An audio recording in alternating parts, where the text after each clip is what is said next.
এশিয়ার কূটনৈতিক মহলে জোর চর্চা শুরু হয়েছে। 1971 সালের পর বাংলাদেশ এবং পাকিস্তান এই প্রথম দুই দেশ গোয়েন্দা তথ্য আদান প্রদানের মতো স্পর্শকাতর বিষয়ে দীর্ঘমেয়াদী সমঝোতার পথে হাঁটছে বলে খবর। আগামী 10 বছরের জন্য একটি বিস্তৃত প্রতিরক্ষা কাঠামো তৈরি করতে সম্মত হয়েছে ঢাকা এবং ইসলামাবাদ।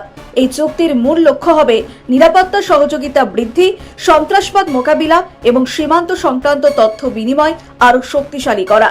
এখন পাকিস্তানের অর্থনীতি একেবারে ভেঙে পড়েছে। তারা চাইছে বাংলাদেশের কাছে যুদ্ধ বিমান বিক্রি করে তাদের অর্থনীতির হাল ফেরাতে। শোনা যাচ্ছে বাংলাদেশ বিমান বাহিনী পাকিস্তানের কাছ থেকে অত্যাধুনিক জেফ-17 যুদ্ধ বিমান কেনার বিষয়ে আলোচনা এবং নীতিগত পদক্ষেপ গ্রহণ করেছে। এই নিয়ে এখনো চুক্তি সম্পন্ন হয়নি। অথচ প্রতিরক্ষা সহযোগিতার অংশ হিসাবে পাকিস্তান এরই মধ্যে বাংলাদেশকে একটি পূর্ণাঙ্গ কমব্যাট সিমুলেটর হস্তান্তর করেছে, যা এই যুদ্ধ বিমান সংগ্রহের পূর্ব প্রস্তুতি হিসাবে বিবেচিত হচ্ছে।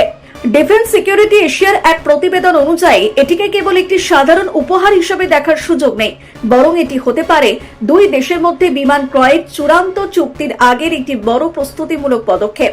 এই পদক্ষেপের মাধ্যমে যুদ্ধ বিমান আসার আগেই চালকদের দক্ষতা এবং প্রাতিষ্ঠানিক কাঠামো তৈরি হবে, যা আগামীতে সম্ভাব্য যুদ্ধ বিমান ক্রয় চুক্তির পথকে আরো মসৃণ করবে।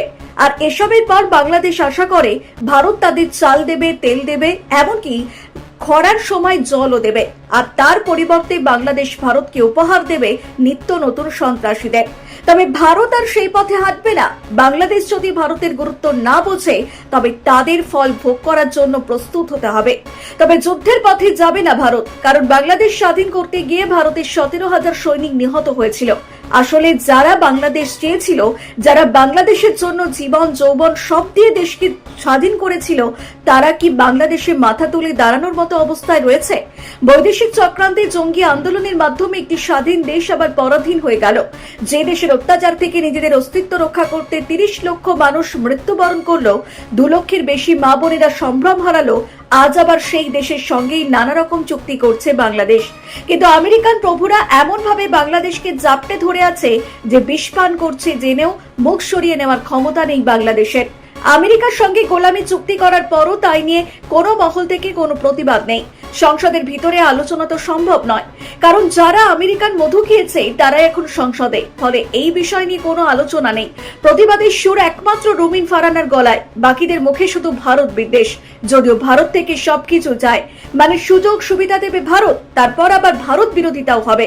যেসব চুক্তির কথা বলে হাসিনাকে দোষারোপ করা হয়েছিল, হাসিনা বিদায়ের পর দুটি সরকার এলো, কিন্তু কেউ জনগণের সামনে একটু গোলামি চুক্তি তুলে ধরতে পারলেন না।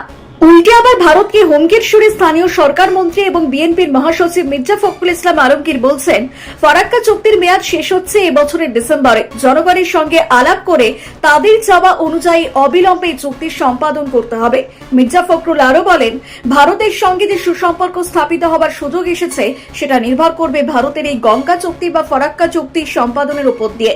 তিনি বাংলাদেশের জনগণকে আরো বলেন, একথা আমি বিশ্বাস করি এবং সেই আহ্বান আমরা তাদের কাছে জানাতে চাই।